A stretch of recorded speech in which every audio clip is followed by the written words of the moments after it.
Prêt ? Titanic, l'histoire que tu ne connais pas.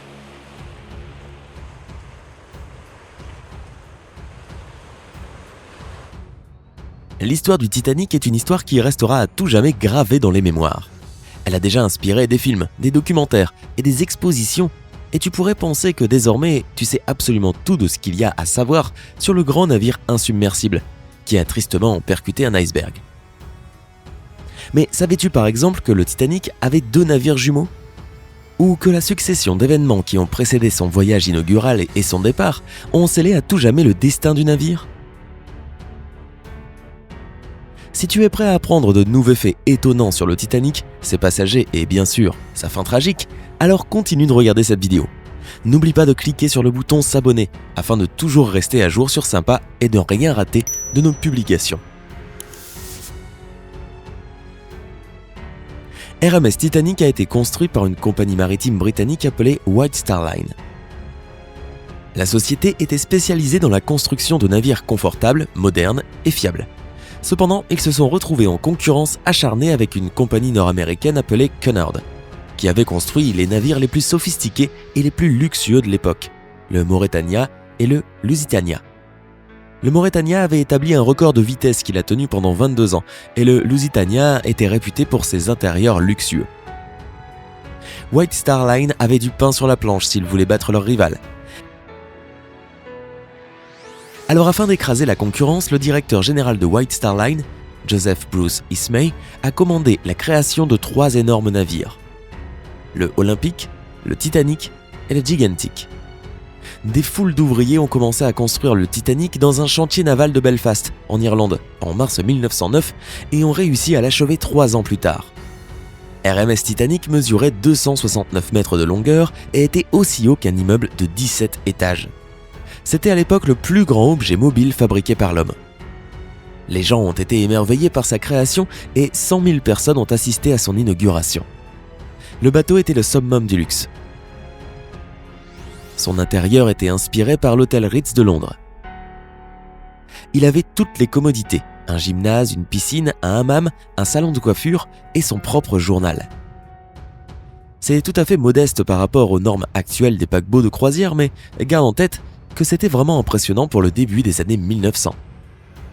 Le passager le plus riche était John Jacob Astor IV, qui avait une fortune nette estimée à environ 2 milliards de dollars selon les normes actuelles. Il voyageait avec son épouse. Il y avait aussi l'industriel Benjamin Guggenheim, l'héritière Margaret Molly Brown et le copropriétaire de Macy's Department Store, Isidore Strauss et son épouse Ida. Ils avaient payé une petite fortune pour leur voyage étant donné que les billets les plus chers valaient l'équivalent de 97 000 $ d'aujourd'hui. La plupart des passagers cependant étaient en 3e classe. Ils étaient environ 700 et ils n'avaient payé eux que 20 $ pour faire la traversée transatlantique. Le navire était immense, beau et très innovant pour son époque. Et pourtant, il y a eu quelques aléas logistiques qui auraient pu être évités. Le Titanic ne transportait que 20 canots de sauvetage qui, à eux tous, pouvaient accueillir 1178 personnes. Cela signifiait qu'il n'y avait des places disponibles que pour 1/3 des personnes à bord. Pour nous aujourd'hui, avoir assez de canots de sauvetage pour tout le monde semble une évidence. Mais le Titanic avait en fait 4 bateaux de sauvetage de plus que ce qui était exigé par la loi de l'époque. Peut-être que s'il y avait eu assez de place pour tout le monde, plus de 1500 personnes n'auraient pas perdu la vie. Si l'on va plus loin, il faut signaler que tous ces gens auraient pu être épargnés si le bateau lui-même n'avait pas pris la mer. Et ça a failli être le cas. Tu vois, le jour du départ, le Titanic a presque heurté un navire qui se trouvait à moins de 1 mètre du quai. Et cela sous les yeux de milliers de spectateurs excités venus admirer le grand Titanic faire son premier voyage, au départ de Southampton et à destination de New York le 10 avril 1912, avec 2240 passagers et membres d'équipage à bord. Si le capitaine Edward G. Smith n'avait pas évité le navire à proximité, tout le voyage aurait été annulé sur le champ, et personne ne serait mort. Si l'on va encore plus loin, il faut signaler que le Titanic n'aurait même tout simplement jamais dû être sur l'eau. Les experts ont maintenant découvert que la coque du navire avait été affaiblie par un énorme incendie qui avait fait rage pendant le processus de construction 3 semaines seulement avant la date du départ. et la compagnie White Star Line était pleinement consciente des dégâts qui avaient été faits, mais ils ont décidé de camoufler la vérité. Signe du destin, l'iceberg a justement frappé ce point faible, provoquant un énorme trou dans le navire, permettant à l'eau d'entrer et le précipitant dans les profondeurs de l'océan. Le Titanic a effectué 2 escales réussies en France et en Irlande avant de partir pour New York. Le 14 avril, l'équipage avait reçu des rapports d'autres navires, mais la route du Titanic était libre et la mer était calme. À 23h30, un guetteur a repéré un iceberg de 30 mètres de haut droit devant et a immédiatement averti le capitaine. Comme le navire se déplaçait à pleine vitesse, l'équipage ne possédait que 37 secondes pour essayer d'éviter une collision. Les moteurs du Titanic ont été inversés et le navire a fait demi-tour pour qu'il ne heurte pas l'iceberg en ligne droite. À la place, elle a éraflé la glace, ce qui a perforé une entaille de 90 mètres sur le côté de la coque du navire. Après l'impact, le capitaine a envoyé des signaux de détresse qui ont été captés par le Carpathia, l'un des navires de Cunard. Le Carpathia a immédiatement navigué à pleine vitesse à la rescousse du Titanic, tout en essayant d'éviter les icebergs. L'Olympic était en route pour New York quand il a reçu le signal de détresse du Titanic. Il a lui aussi tout de suite fait demi-tour et s'est également dépêché, mais malheureusement, il devait parcourir plus de 800 km pour l'atteindre. Après avoir calculé que le navire ne resterait à flot qu'1 heure et demie, le capitaine et le chef mécanicien se sont précipités pour ordonner une évacuation. Mais à cause du chaos et de la panique, il leur a fallu près de 1 heure pour mettre à l'eau le premier canot de sauvetage, qui n'avait que 28 personnes à son bord, alors qu'il avait une capacité de 65 places. En fin de compte, le Titanic est resté à flot pendant près de 3 heures. Pendant ce temps, les familles ont été séparées, les femmes et les enfants étant d'abord placés dans les canots de sauvetage, comme l'exige le droit de la mer. Selon des témoins oculaires, lorsque le Titanic a commencé à couler, Isidore Straus a dit à sa femme de prendre un canot de sauvetage, mais elle ne voulait pas le quitter. Isidore lui-même a refusé d'y monter alors qu'il y avait encore des femmes et des enfants à bord du navire. Ida a donné son siège et son manteau à sa bonne et a décidé de rester avec son mari.